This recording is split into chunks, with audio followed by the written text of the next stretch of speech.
Meu nome é Rosalina, tenho hoje 80 anos e carrego em mim um silêncio que pesa mais do que qualquer lembrança bonita que a vida possa ter me oferecido.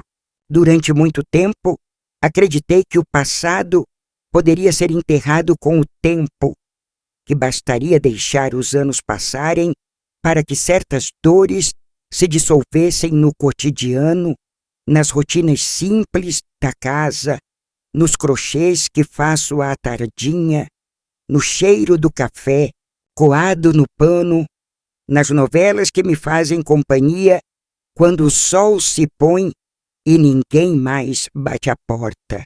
Achei que bastava resistir em silêncio para que um dia o que doía deixasse de existir. Mas não é assim. A dor tem raízes e, se não for arrancada, ela cresce dentro da gente como uma árvore retorcida, dessas que fazem sombra até nos dias mais claros. É por isso que resolvi falar agora. Nesta fase da vida em que a maioria das pessoas pensa que já se esqueceu de tudo e que o que importa é só esperar a morte chegar com calma. Pois comigo não é bem assim. Eu precisei chegar aos 80 anos para encontrar coragem de abrir a boca sobre o que me foi feito quando eu ainda era uma menina. E não abro para buscar vingança, nem para causar escândalo. Eu falo porque sinto que, talvez, do outro lado desta tela, exista alguém como eu, alguém que viveu sua infância como um campo minado, pisando em silêncio sobre lembranças que ninguém deveria carregar. E se a minha história puder aliviar o peito de alguém, então já valeu a pena ter sobrevivido. Eu cresci numa fazenda no interior de Goiás, numa época em que criança não tinha voz, mulher não tinha escolha e a família era um altar onde não se podia blasfemar. Minha mãe era uma mulher sofrida, das que acordavam antes do galo cantar e só dormiam depois de ver a casa varrida e o fogo do fogão a lenha apagado. Era ela quem carregava a casa nas costas, mas nunca vi ninguém agradecer. Meu pai tinha morrido quando eu ainda era muito pequena, tão pequena que eu só me lembro de uma barba áspera e de um cheiro forte de suor misturado com fumo. Quem assumiu o lugar dele em casa foi o irmão dela, meu tio Joaquim, que chegou trazendo malas e silêncios, dizendo que vinha ajudar.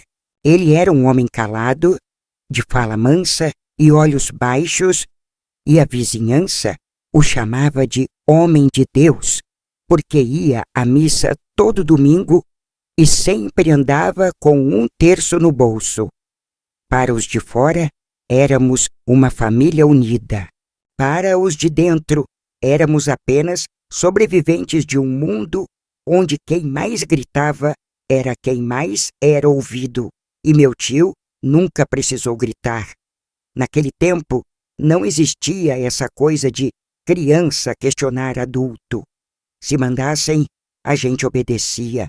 Se perguntassem, a gente mentia. Eu aprendi cedo que o mundo não era feito para proteger meninas como eu. Eu era uma criança magrinha, de cabelos trançados e olhos que viviam buscando respostas que ninguém queria dar. Me diziam que eu era bonita, que tinha os olhos da minha mãe, mas eu não queria ser bonita, não queria parecer com ninguém.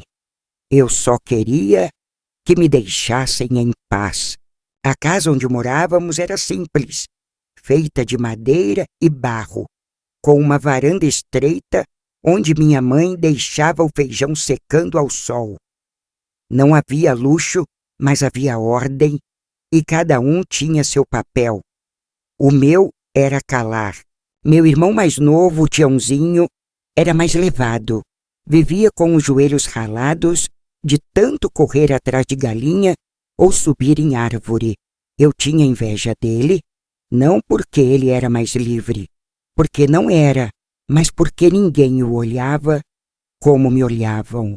Ninguém mandava ele ir para o mato. Ninguém pedia que ele ficasse quieto só um instantinho. Naquela casa, o silêncio era um costume. A gente aprendia a engolir as palavras antes de aprender a escrever. Minha mãe dizia que criança bem criada era criança que não dava trabalho, e eu queria tanto ser bem criada. Fazia tudo como mandavam. Ajudava na cozinha, lavava roupa no rio, cuidava das galinhas e, mesmo assim, de tempos em tempos, ouvia meu nome dito naquela voz baixa, acompanhada de um gesto de cabeça. Vem comigo, Rosinha. Eu sabia o que aquilo significava, mas fingia que não. Eu fingia tão bem que às vezes quase acreditava. Quase. E foi nesse fingimento que construí minha infância. A cada ida para o mato, eu deixava um pedaço de mim entre as árvores, entre os cipós, entre as raízes que prendem e apertam. Nunca durava pouco. 2 horas era o tempo que minha mãe levava para fazer o pão crescer ou para preparar a marmita do almoço. 2 horas em que o mundo lá fora seguia em paz, enquanto eu, no meio do mato, perdia o pouco que ainda restava da minha paz. Eu nunca contei para ninguém, nunca ousei. Mesmo quando voltei sangrando, mesmo quando meu corpo doía tanto que eu não conseguia sentar direito no banco da escola, mesmo quando comecei a ter febre sem motivo, a única coisa que eu ouvia era minha mãe dizendo: essa menina vive doente, deve ser fraqueza. Eu queria gritar que não era fraqueza, que era cansaço de fingir, mas o grito sempre morria na garganta, sufocado pelo medo e pela certeza de que ninguém ia acreditar. O medo era um bicho que vivia dentro de mim, um bicho que se alimentava do silêncio da casa, das orações murmuradas, do olhar de soslaio da minha mãe, que às vezes parecia saber, mas nunca dizia nada. Talvez ela soubesse, talvez soubesse desde o começo, mas escolheu fingir como eu, hoje, com meus cabelos brancos e minhas mãos já trêmulas, olho para trás e me pergunto como sobrevivi, como aquela menina franzina conseguiu chegar até aqui sem enlouquecer. Eu mesma não sei. Talvez tenha sido pela fé ou pela esperança teimosa de que um dia tudo faria sentido, mas a verdade é que nunca fez. E talvez nunca vá fazer. O que eu sei é que chegou a hora de tirar esse peso do peito. Porque se tem uma coisa que a velhice ensina é que a memória não morre. Ela apenas espera. E agora, depois de tantos anos, minha memória não quer mais esperar calada. A lembrança que me trouxe de volta àquele mato maldito não veio de repente.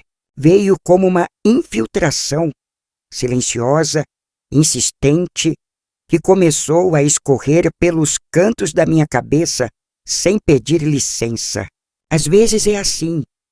A gente passa a sua vida tentando esquecer, e quando menos espera, uma cena banal, um som, um cheiro qualquer, faz tudo desmoronar de novo. Foi numa madrugada fria, dessas em que a gente dorme com meia no pé e reza para não acordar com dor na lombar, que eu sonhei com ele. Com o mato, com os passos atrás de mim, eu não via o rosto dele, só ouvia a respiração, o barulho da bota pisando na lama úmida e via as árvores se fechando, os galhos me arranhando e meu corpo tremendo.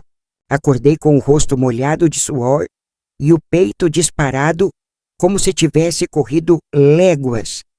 Sentei na cama sem entender direito, mas havia algo diferente. Pela primeira vez, eu não chorei. Pela primeira vez, eu fiquei parada ali, sentindo aquela lembrança, como quem encara uma visita indesejada. E foi naquele momento que eu soube. Eu precisava falar. Eu precisava lembrar. Porque aquele sonho não era apenas uma lembrança. Era um chamado. Durante muito tempo, achei que os pesadelos eram só coisa da cabeça, coisa de quem passou por um susto e guardou aquilo em algum canto da alma. Mas esse sonho era mais do que um susto. Era uma ferida que nunca fechou. Eu tentei sufocar a memória por décadas, empurrar para debaixo das mantas, enterrar no fundo do armário junto com as roupas velhas que nunca mais tive coragem de usar. Só que tem coisa que não se enterra, tem coisa que continua viva mesmo quando a gente finge que morreu. E naquela madrugada, enquanto o galo cantava ao longe e o céu clareava devagarinho, eu me vi novamente com 7 anos de idade, caminhando atrás dele, escorregando entre as folhas secas, ouvindo os ruídos do mato, como quem ouve um aviso que ninguém entende. Era sempre assim. Ele me chamava com aquela voz baixa, gentil até demais, e dizia que precisava da minha ajuda para buscar lenha ou procurar galinha fujona. Minha mãe apenas assentia com a cabeça, sem tirar os olhos da panela. E lá íamos nós, eu à frente, às vezes pisando devagar, com medo de tropeçar. Ele atrás, segurando-os no facão, abrindo caminho entre os espinhos. E o tempo passava como se o mundo lá fora tivesse congelado. Depois que voltávamos, eu nunca sabia o que dizer. Ele falava alto quando chegava perto da casa, ria, fazia piadas, perguntava se a lenha estava boa, às vezes me dava um pedaço de doce ou um figo que tinha pego na árvore do fundo. Minha mãe olhava de relance, dizia que eu estava muito calada, mas não insistia. Eu subia para o quarto e ficava lá, olhando para o teto de madeira, contando os pregos nas ripas, como quem tenta achar uma lógica no que é ilógico. Nunca consegui entender por que ele fazia aquilo, e pior, por que ninguém via, por que ninguém perguntava, por que ninguém me tirava dali. Os anos passaram e eu me tornei uma menina mais fechada. Meus colegas da escola diziam que eu era estranha, que vivia com a cabeça nas nuvens. A professora me chamava de distraída, mas a verdade é que eu estava sempre alerta, sempre atenta ao som da porta se abrindo, ao barulho da botina no assoalho, ao tom de voz dele quando chamava meu nome. Eu aprendi a interpretar cada movimento, cada olhar. Quando ele passava a mão na barba, era sinal de que estava pensando. Quando coçava o pescoço, era porque estava nervoso. Quando colocava a mão no meu ombro, era porque o mato me esperava. E eu, mesmo sabendo de tudo, ia. Ia porque era criança, ia porque achava que não tinha escolha. Ia porque ninguém nunca me disse que eu podia dizer não. Foi só muitos anos depois, já adulta, quando minha neta veio me mostrar um vídeo da internet, um desses em que uma psicóloga falava sobre abuso infantil, que alguma coisa dentro de mim se partiu. Eu não consegui terminar de assistir. Senti o estômago embrulhar a cabeça latejando. Levantei devagar, fui até o quintal e fiquei ali, sentada na sombra do pé de manga, tentando controlar a respiração. Ela veio atrás de mim, me abraçou e perguntou se eu estava bem. Eu disse que sim, mas ela me olhou com aqueles olhos que enxergam além. Foi ali que eu percebi. Talvez fosse hora de parar de fugir. A memória que voltou com mais força, no entanto, não foi nenhuma em especial. Não foi o primeiro dia em que ele me levou, nem o último. Foi um dia comum, uma manhã qualquer, de céu limpo e cheiro de café passado. Eu estava brincando no quintal com meu irmão, tentando montar uma casinha de gravetos para as bonecas de pano.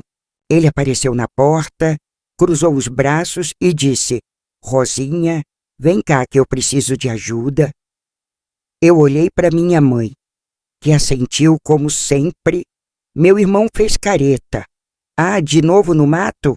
Eu também quero ir." E foi aí que ele disse: "Não, é coisa de menina." Aquela frase ficou presa em mim como um espinho. Coisa de menina. Como se o que ele fazia comigo fosse parte de algum papel que eu tinha que cumprir.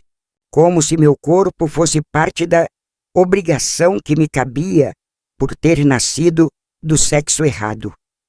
Naquele dia, eu hesitei.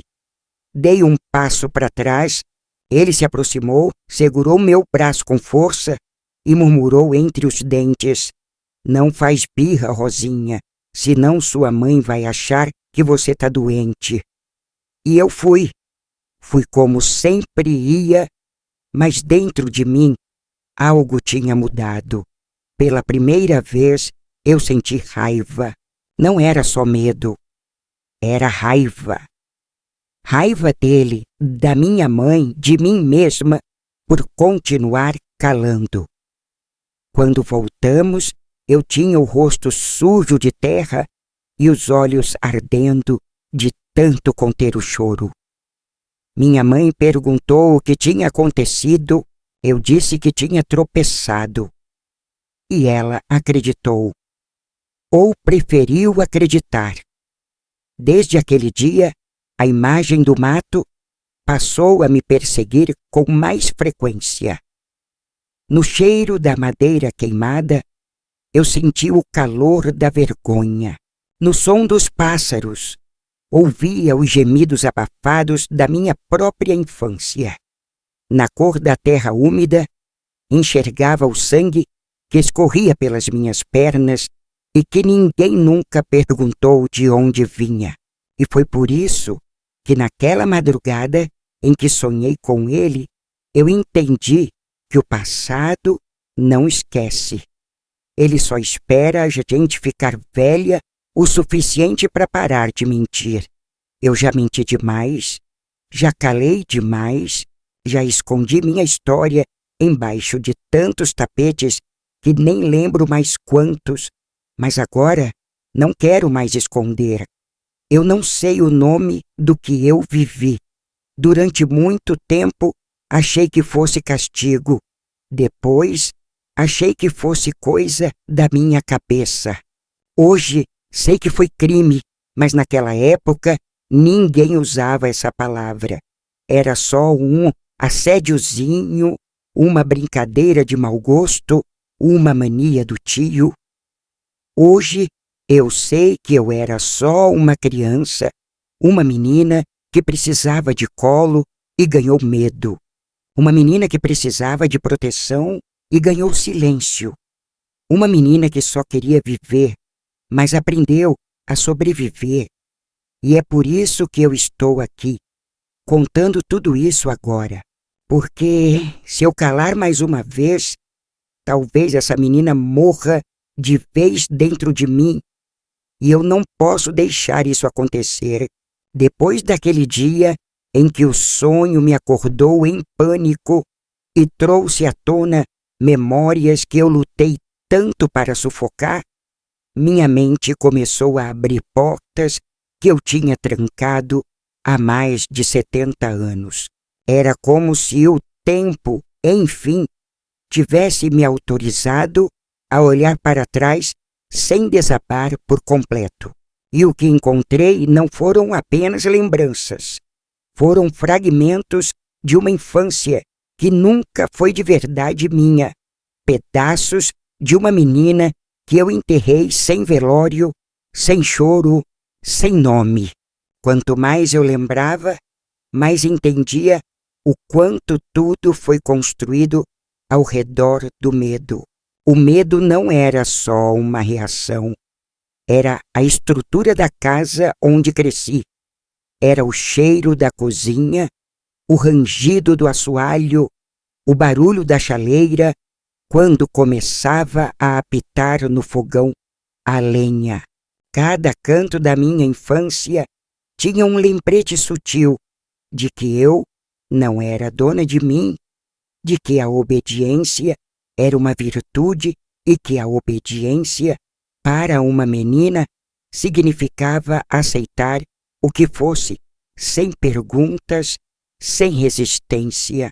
Meu tio Joaquim, o tal homem de Deus que minha mãe tanto respeitava, que os vizinhos elogiavam por ser trabalhador, que ajudava o padre a carregar bancos nas festas da igreja, era também o homem que sabia exatamente como se esconder atrás da máscara. Da bondade, ele nunca foi agressivo na frente dos outros. Ao contrário, era um homem que sabia sorrir com os olhos, que levava bananas maduras para a professora da escola, que contava causos engraçados na venda do seu Manuel. Ninguém, absolutamente ninguém, desconfiava do que ele fazia comigo. E eu, mesmo pequena, entendia que parte da violência vinha justamente desse contraste. Ele não era o tipo de monstro que se percebe à primeira vista.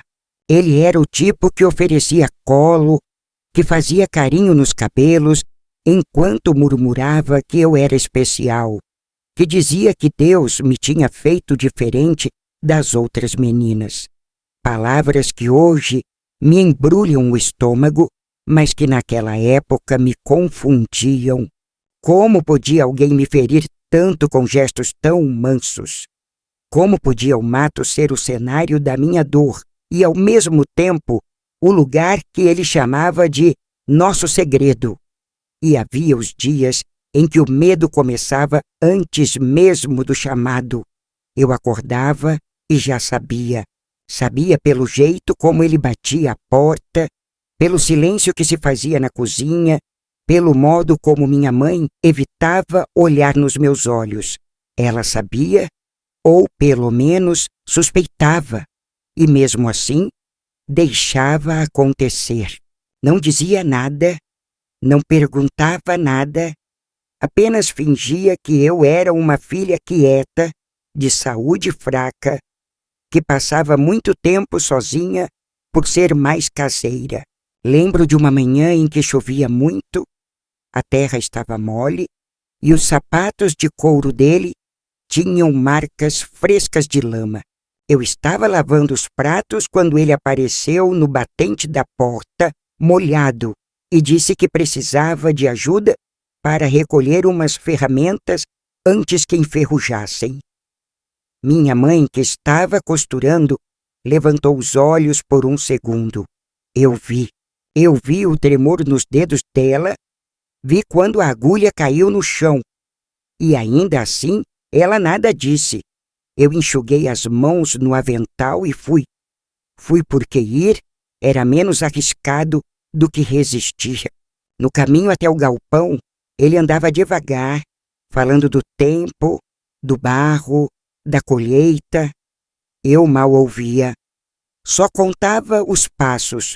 Sabia que seriam ao menos 300 até chegar no galpão e depois mais uns 50 até a árvore onde ele sempre me pedia para sentar. Ele me entregava uma enxada velha, fingia que era brincadeira. Às vezes me pedia para procurar ovos escondidos pelas galinhas. Eu fingia que acreditava.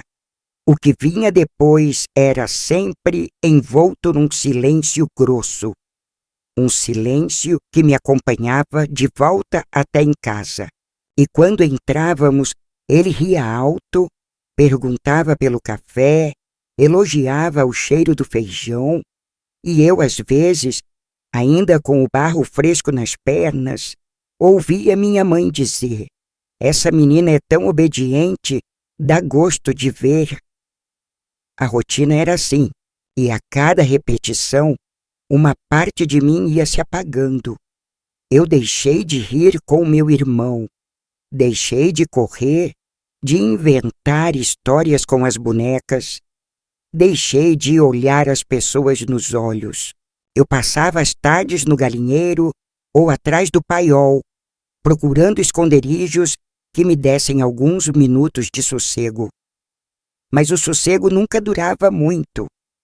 Mesmo quando ele não me chamava, o medo ficava. Eu passava os dias esperando no momento em que ele diria de novo: "Rosinha, vamos ali comigo." E o pior era que ninguém estranhava. Era normal ele me levar. Ele dizia que era para eu aprender a trabalhar, que mulher que cresce no campo precisa conhecer a lida. E todos achavam bonito, diziam que ele estava me educando. Mal sabiam que me ensinavam era a calar. Me ensinavam a obedecer, mesmo quando o corpo gritava por socorro. A escola não era refúgio. Lá eu era a menina quieta, que se encolhia na carteira e desenhava no canto do caderno em vez de prestar atenção na aula. Uma vez, a professora perguntou por que eu não conversava com as outras crianças. Eu disse que estava com dor de barriga. Ela me mandou para casa com um bilhete para minha mãe. Quando cheguei, minha mãe leu o bilhete, suspirou e disse que eu vivia inventando desculpas. "Você só vai ficar doente de verdade quando crescer e ninguém mais tiver paciência com suas manhas", ela disse. E eu não respondi, nem chorei. Só fui para o meu canto e fiquei ali, olhando a parede, escutando os sons da casa, tentando prever quando viria a próxima ordem. Viver para mim era isso, adivinhar os movimentos dos outros. Não havia espaço para desejos próprios, para espontaneidade. Eu era só um corpo presente, cumprindo tarefas e obedecendo comandos. Houve um dia em que tentei me esconder de verdade. Me enfiei no paiol antes do nascer do sol e fiquei lá, atrás dos sacos de milho, com o coração batendo na garganta. Ouvi minha mãe me chamar. Ouvi ele chamar também. Esperei. Esperei até ouvir os passos se afastando. Quando saí, minha mãe estava me esperando com uma vara de marmelo na mão. Me bateu sem dizer palavra. Depois só disse: "Nunca mais faça isso. Você me mata de vergonha." Eu não sabia se ela dizia isso por mim ou por ele. Só sei que, depois disso, nunca mais tentei fugir. Só esperei. Esperei a idade chegar. Esperei o dia em que eu pudesse sair de casa sem dar satisfação. Esperei que a morte viesse buscar alguém antes que viesse me buscar. Mas o que eu não sabia é que enquanto eu esperava, eu morria por dentro, pedacinho por pedacinho. O tempo foi passando e eu fui crescendo. Aos 12, comecei a perceber meu corpo mudando, os seios despontando, as ancas alargando. E com isso, veio um novo tipo de medo. Medo de que ele se interessasse ainda mais. medo de que a violência aumentasse. Eu me enfaixava com panos apertados, tentava esconder as curvas, evitava banhos longos, evitava olhar no espelho. O nojo que sentia de mim mesma era maior do que qualquer coisa, e ao mesmo tempo crescia também uma raiva surda, uma raiva que eu não podia gritar, mas que me corroía em silêncio. Comecei a desenhar cruzes nas paredes do quarto, cruzinhas pequenas feitas com carvão. Era meu jeito de rezar sem palavras, meu jeito de pedir proteção para um Deus que eu achava não me ouvia mais. E mesmo assim, continuei indo para o mato, continuei calando, continuei voltando com o barro colado nas pernas e a vergonha colada na alma, até que um dia, eu me lembro bem, ele me chamou e eu disse não. Foi a primeira vez, um não baixinho, quase um sussurro, mas dito com firmeza. Ele me olhou com os olhos apertados, franziu a testa e se aproximou. Me segurou pelo braço e disse: "Você está ficando abusada." E eu repeti: "Não vou." Ele soltou meu braço com força e saiu resmungando. Naquela noite, ele não jantou. Minha mãe me olhou de canto, mas não disse nada. Eu também não. Mas por dentro eu tremia e, ao mesmo tempo, sentia um calor estranho, como se uma fogueira tivesse acendido dentro de mim. Eu tinha dito não, e eu ainda estava viva. Mas aquela pequena ousadia teve consequências. Nos dias seguintes, ele passou a me ignorar, a me tratar com frieza, e minha mãe voltou a me vigiar como se eu fosse uma ameaça. Eu sabia que algo estava para acontecer e aconteceu. Mas isso é parte de outra lembrança.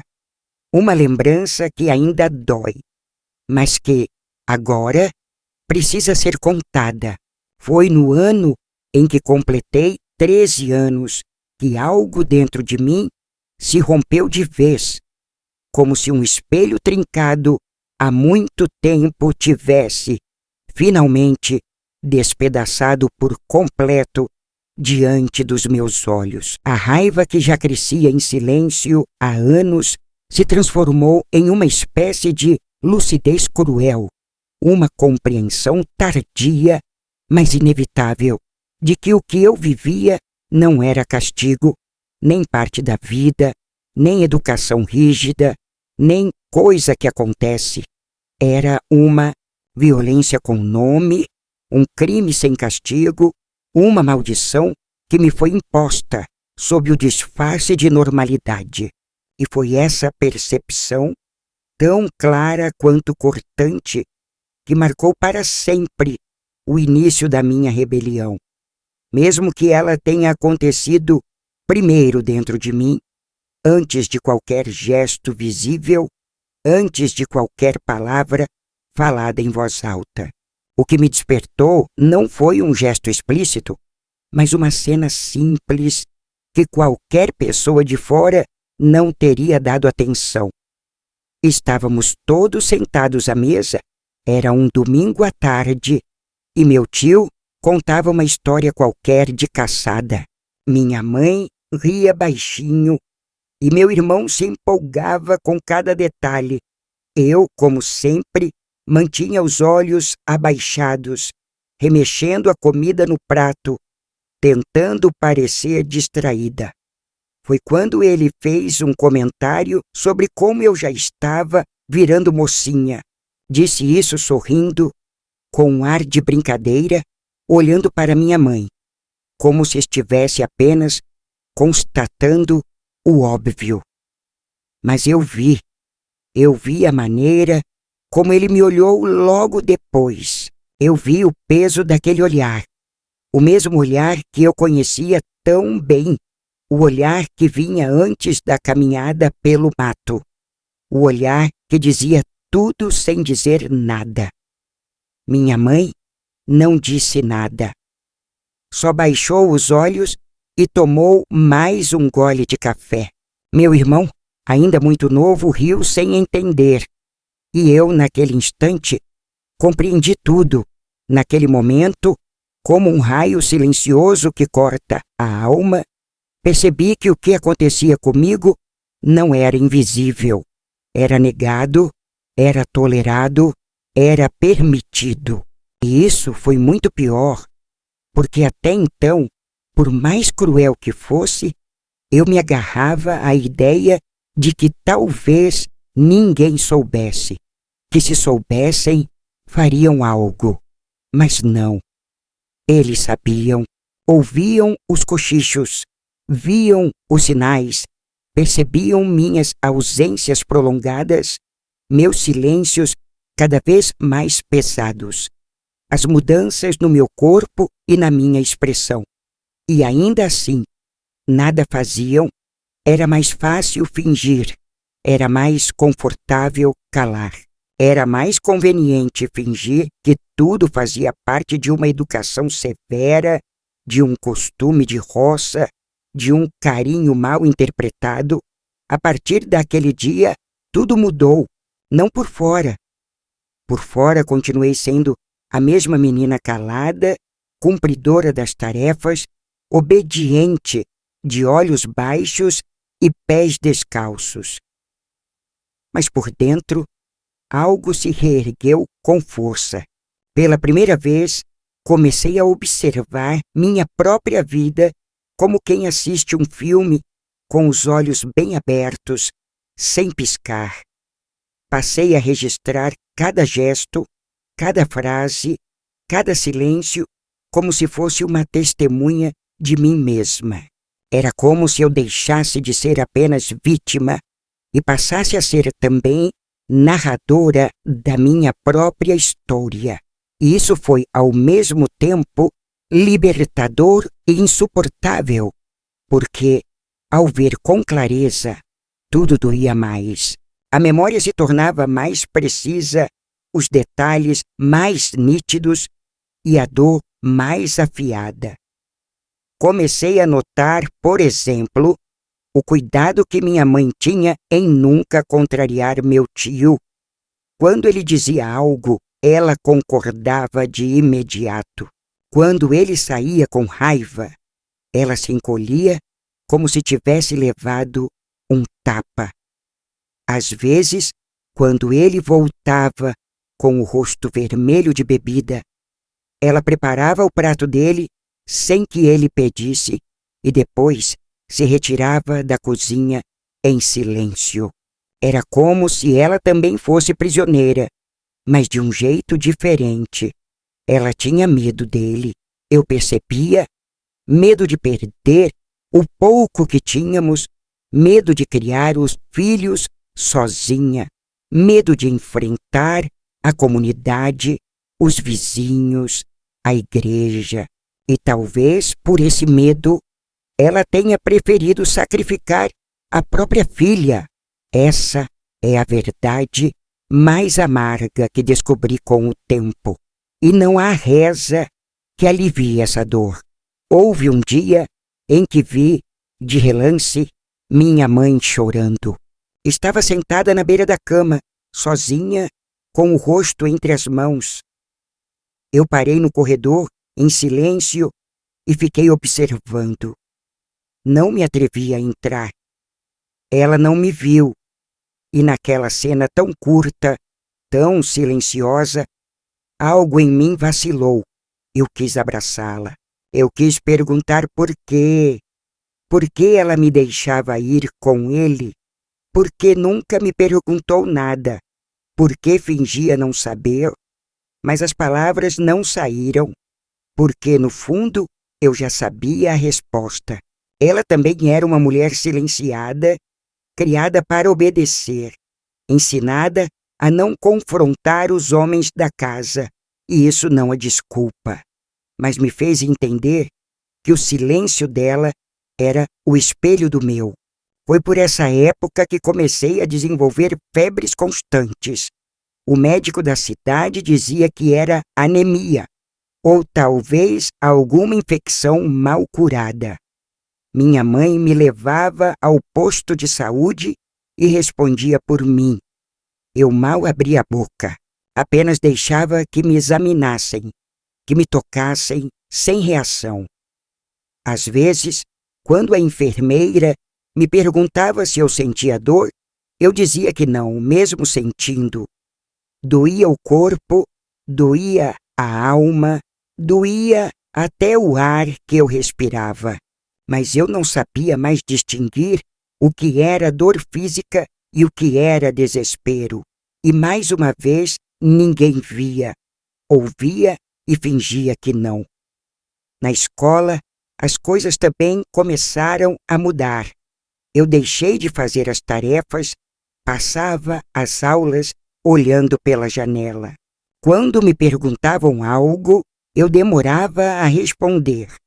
Minha escrita ficou confusa, meus desenhos perderam o colorido. A professora, coitada, tentava conversar comigo, mas eu só sorria de canto e abaixava a cabeça. Um dia, ela me chamou na sala dela e perguntou se havia algo acontecendo em casa.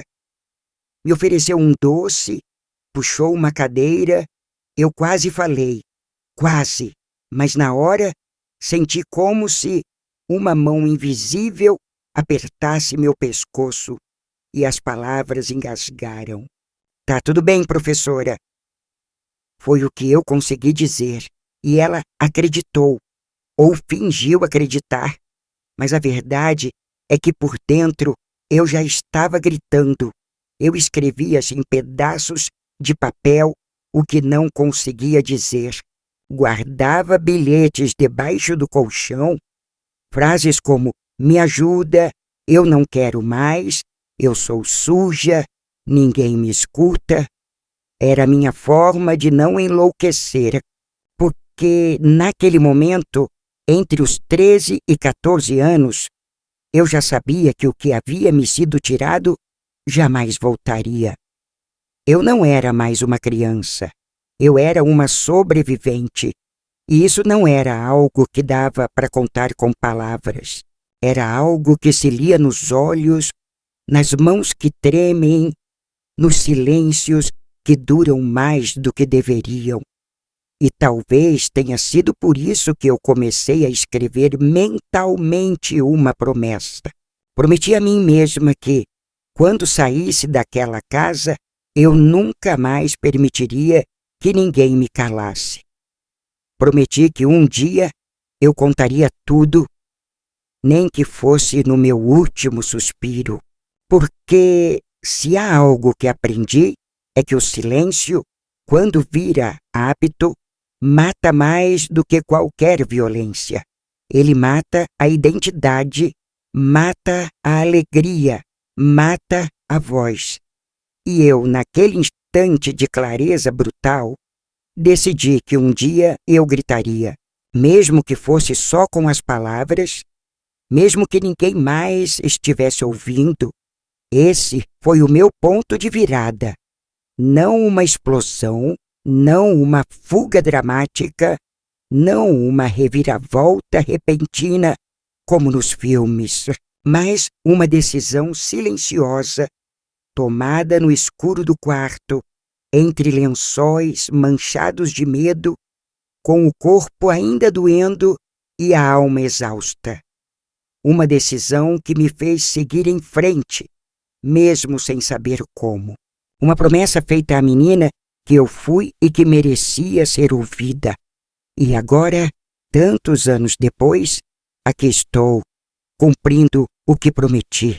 Depois daquele dia em que prometi a mim mesma que jamais deixaria meu silêncio ser maior do que minha dor, alguma coisa começou a mudar no meu modo de olhar para o mundo.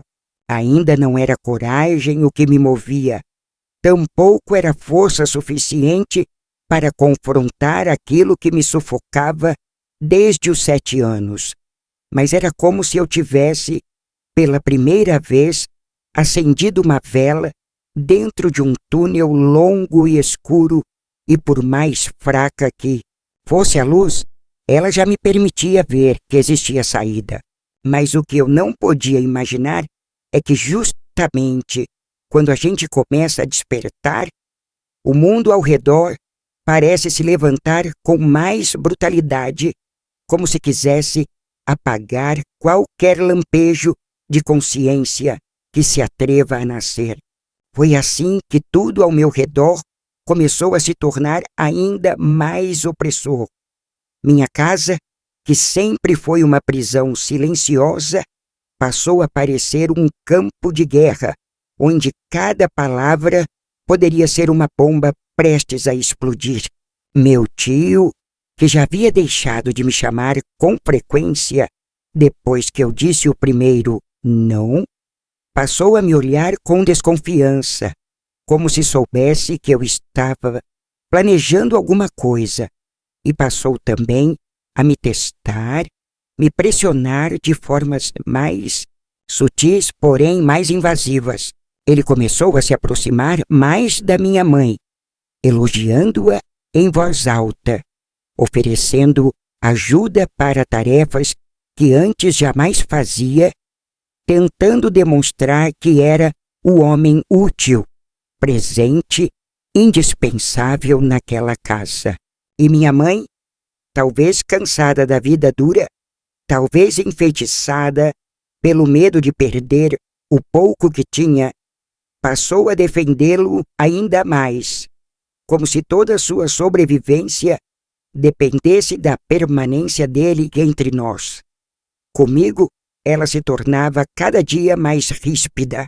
Qualquer distração, qualquer palavra fora do tom, qualquer recusa em cumprir uma ordem doméstica era motivo para sermões longos ou castigos em silêncio, desses que doem mais que gritos. Comecei a perceber que minha mãe estava se voltando contra mim, como se eu fosse o problema, como se eu fosse a ameaça que colocava em risco o frágil equilíbrio daquela casa. E isso me dilacerava, porque por mais que eu tivesse raiva do abandono dela, eu ainda queria o seu abraço, ainda queria sua proteção, ainda esperava que, de algum modo, ela me visse. Mas ela não via. Ela olhava através de mim, como quem olha para uma parede rachada e finge que ainda segura o teto. Meu irmão, ainda pequeno, crescia alheio a tudo. Corria pelos corredores, subia em árvores, fazia perguntas demais. Às vezes, eu pensava que ele poderia ser minha salvação. Pensava que, se eu criasse coragem, talvez pudesse contar tudo a ele um dia, quando estivesse mais velho. Mas logo em seguida, me lembrava de que aquilo não era fardo para a criança carregar.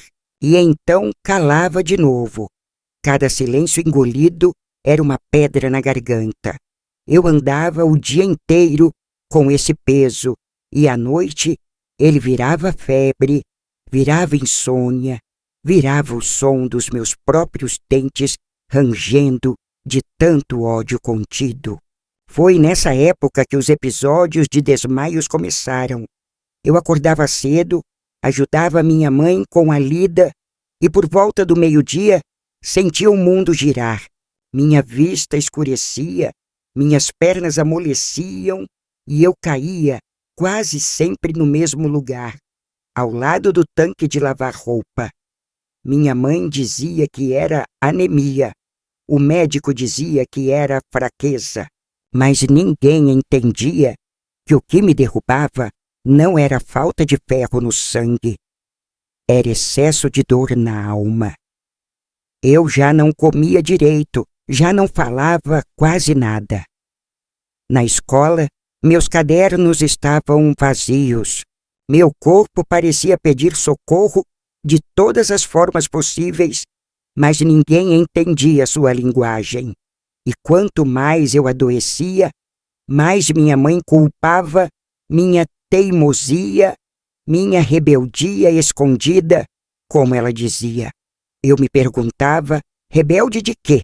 Se eu nem conseguia mais gritar, se eu só queria desaparecer. Uma tarde, depois de mais uma dessas quedas, fui colocada na cama com um pano molhado na testa e deixada sozinha. Minha mãe saiu para buscar remédio e meu tio ficou em casa. Eu senti os passos dele se aproximando e fechei os olhos com força. Ele entrou no quarto em silêncio, sentou-se ao lado da cama e ficou me olhando. Eu fingia dormir. Meu coração batia tão alto que doía no ouvido. Ele encostou a mão no meu braço e disse num sussurro: "Você tá ficando mocinha, hein, Rosinha? Tá mais bonita." Eu continuei imóvel. O nojo que senti naquele instante foi tão grande que minha pele parecia ferver. Ele ficou mais alguns segundos ali, depois se levantou e saiu. Eu abri os olhos devagar e chorei, mas foi um choro seco, sem som, sem movimento, como se até as lágrimas tivessem vergonha de aparecer. Naquela noite decidi que precisava escapar, nem que fosse em pensamento. Comecei a criar rotinas dentro da minha cabeça. Todos os dias, à mesma hora, eu imaginava um lugar longe dali, uma casa simples, onde eu pudesse dormir sem medo, onde ninguém invadisse meu corpo, onde minha mãe me ouvisse e me abraçasse. Inventei até um nome para esse lugar: Refúgio da Rosa. Era onde eu ia mentalmente, toda vez que sentia que não ia aguentar.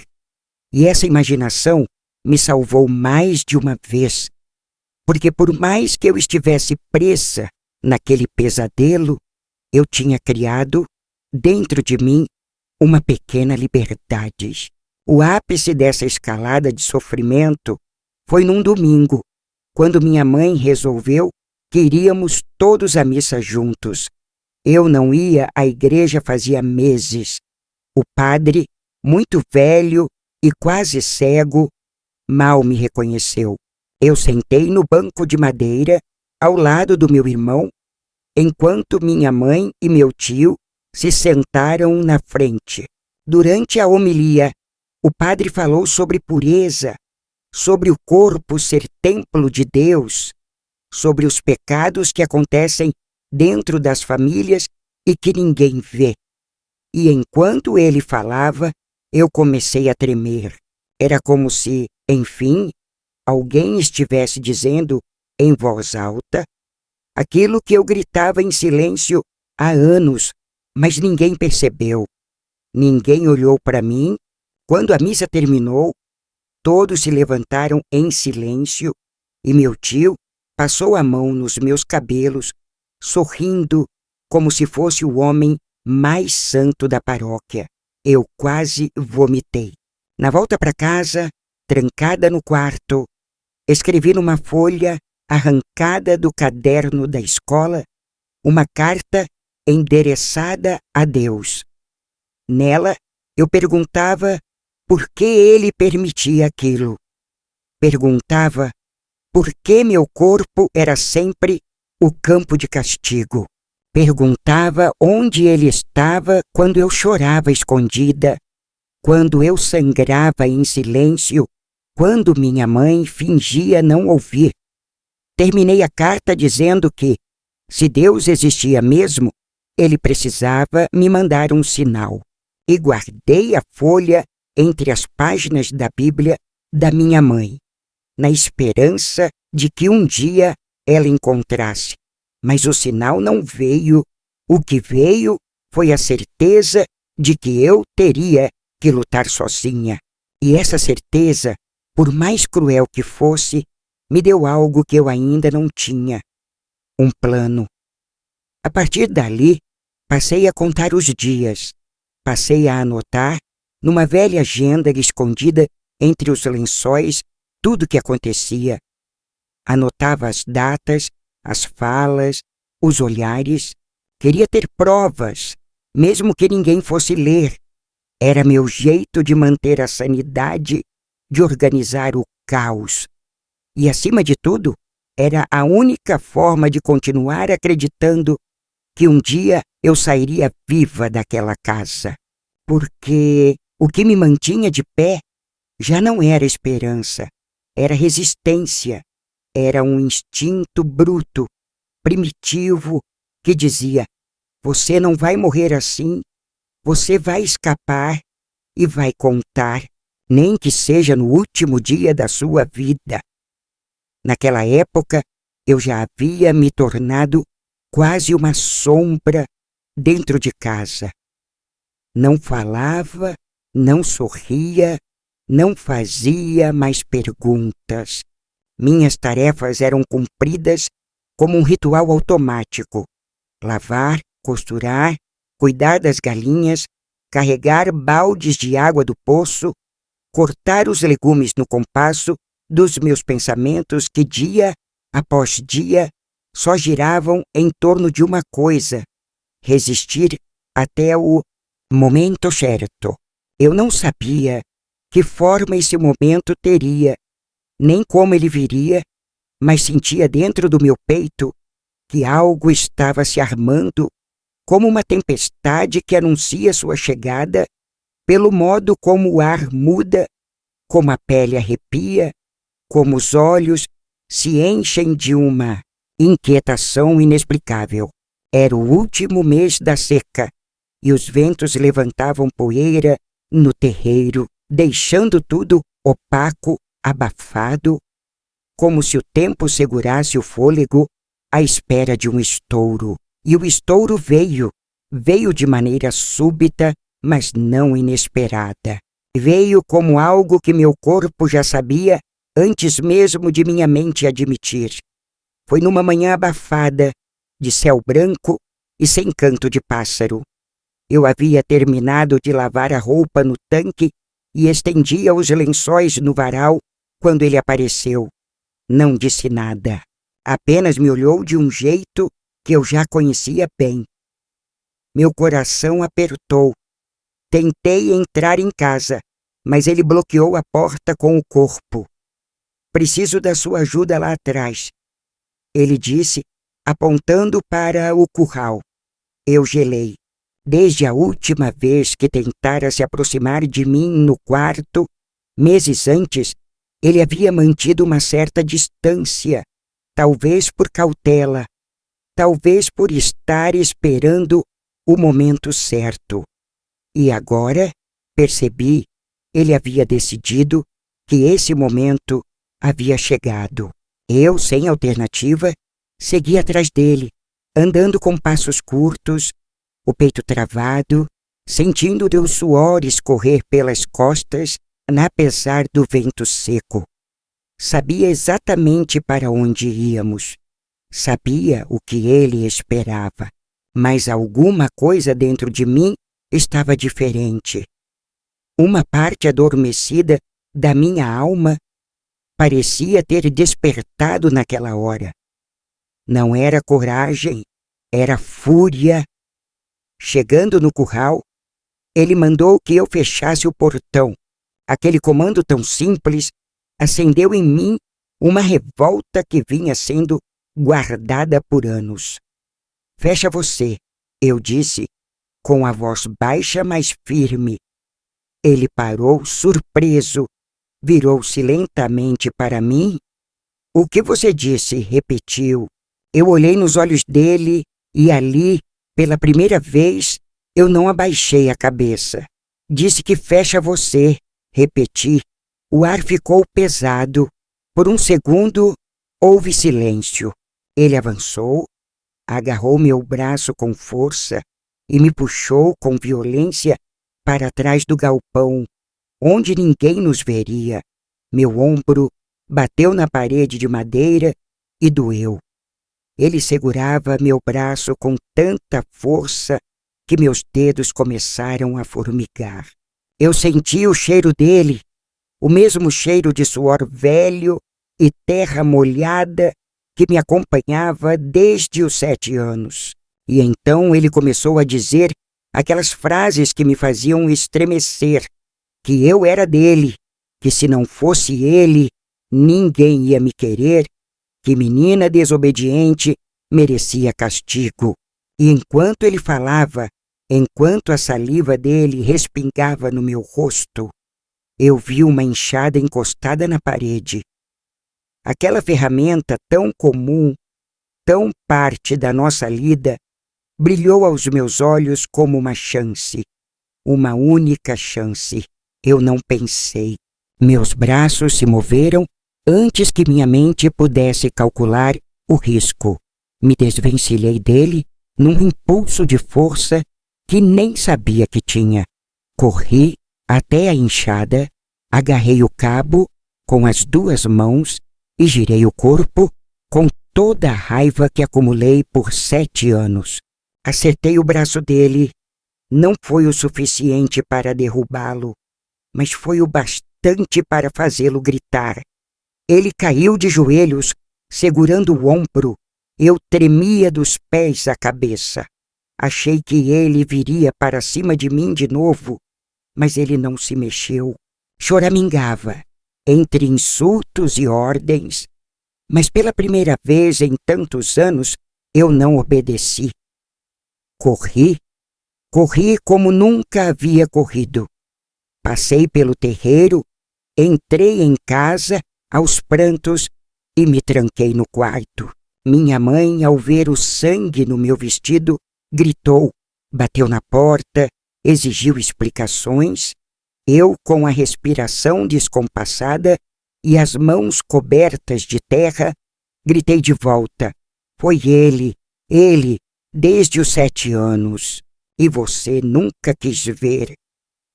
O silêncio que seguiu aquele grito foi como uma explosão. Eu não ouvia mais nada. Meus ouvidos zumbiam, meu corpo tremia. Mas algo havia se quebrado. Algo finalmente havia sido expulso. Eu não sabia o que aconteceria depois.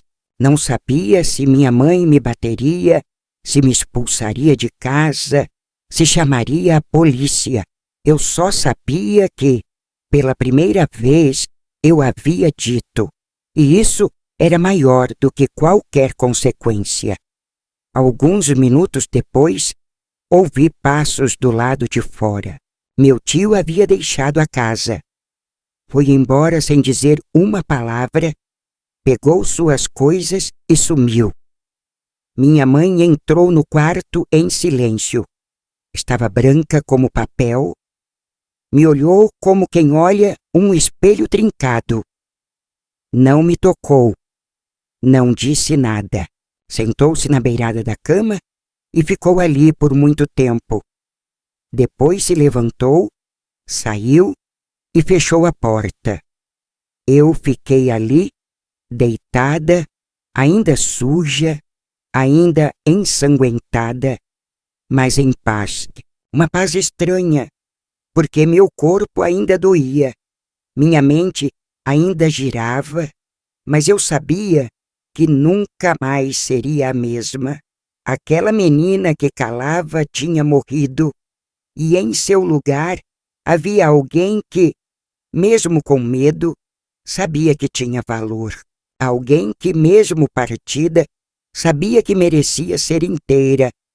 Alguém que, apesar do silêncio imposto por todos ao seu redor, havia encontrado voz. E naquele quarto simples, de paredes de barro e teto baixo, eu renasci. Muitos anos se passaram desde aquele dia em que minha boca se abriu pela primeira vez para dizer aquilo que esteve preso dentro de mim por quase toda a infância. E embora o mundo ao meu redor tenha seguido seu curso, embora as estações tenham continuado a mudar, as ruas da cidade tenham se asfaltado, os velhos tenham morrido e as crianças de então tenham virado pais e mães. Dentro de mim, o tempo parou ali, naquele instante em que a menina que eu fui finalmente gritou. A vida que se seguiu não foi fácil, nem se tornou mais leve de repente, como em certas histórias que inventam para consolar os outros. Não houve redenção imediata, nem abraços, nem milagres. O que houve foi um longo silêncio depois do grito. Um silêncio diferente do que me acompanhava antes. Não mais de opressão, mas de escombros, como o som abafado que fica depois de uma explosão. Minha mãe nunca mais falou sobre o que ouviu naquele dia. Ela não me pediu desculpas, não me abraçou, não chorou. Apenas continuou. Continuou cozinhando, cuidando da casa, olhando pela janela nas tardes sem vento. Ela envelheceu rápido depois daquilo, e eu também. O que fizemos foi sobreviver uma ao lado da outra, sem mais disfarces, mas também sem palavras. Era como se o que havia sido dito tivesse se transformado em uma barreira invisível entre nós, algo que nos impedia de voltar a qualquer forma de carinho, como se fôssemos duas sobreviventes da mesma tragédia, mas em lados opostos do campo de batalha. Com o tempo, aprendi a me calar de outro jeito, não mais por medo, mas por exaustão. Deixei de querer explicações, deixei de querer gestos que nunca vieram.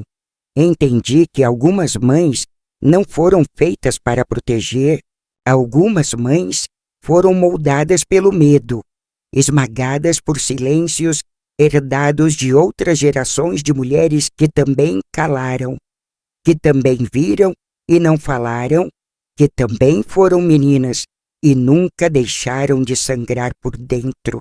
Meu tio nunca mais voltou. Soube, anos depois, por um parente distante, que ele vivia em outro estado, trabalhando como caseiro num sítio isolado. Ninguém nunca mais tocou no nome dele na nossa casa.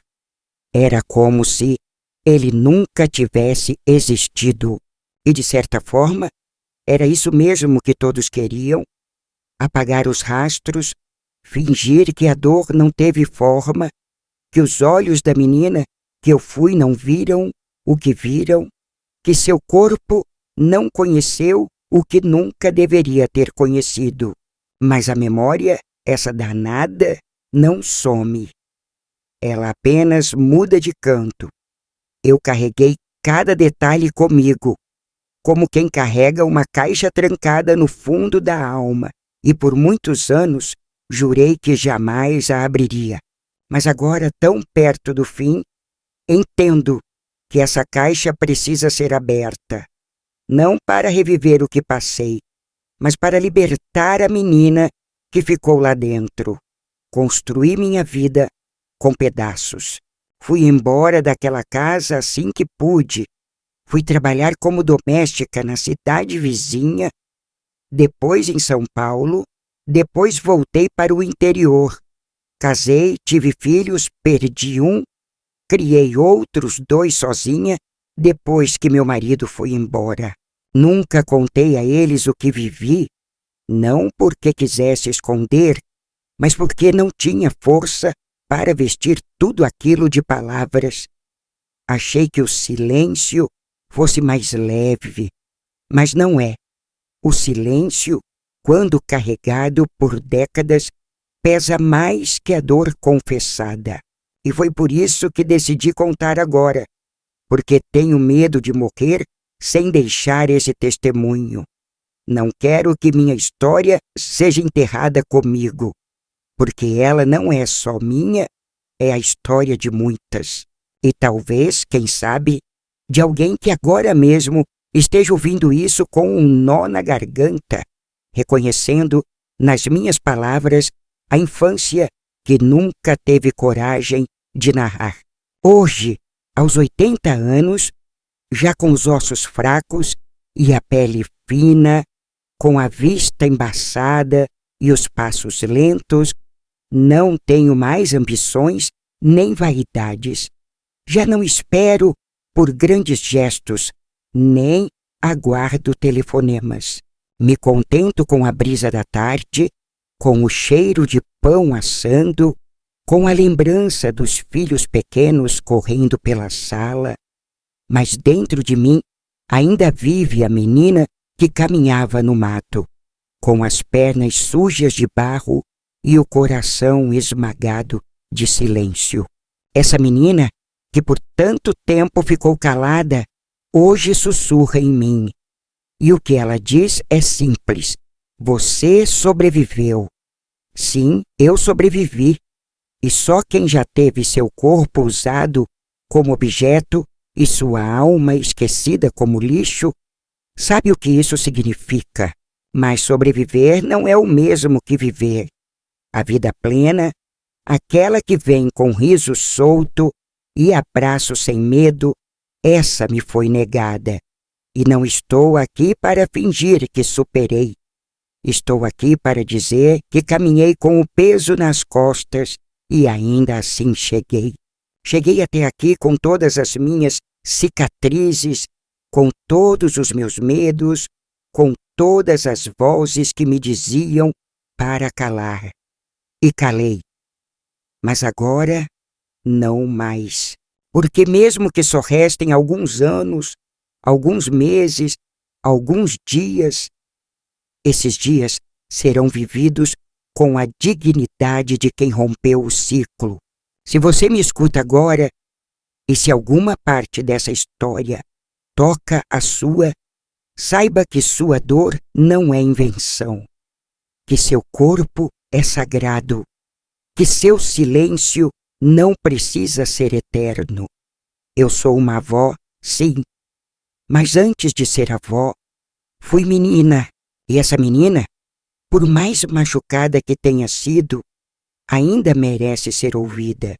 Por isso, se você carrega um segredo pesado demais, não espere 80 anos como eu esperei. Fale, nem que seja sussurrando, nem que ninguém compreenda, nem que tenha que escrever num caderno escondido. Fale, porque só quem fala pode voltar a respirar por inteiro, e eu agora finalmente respiro.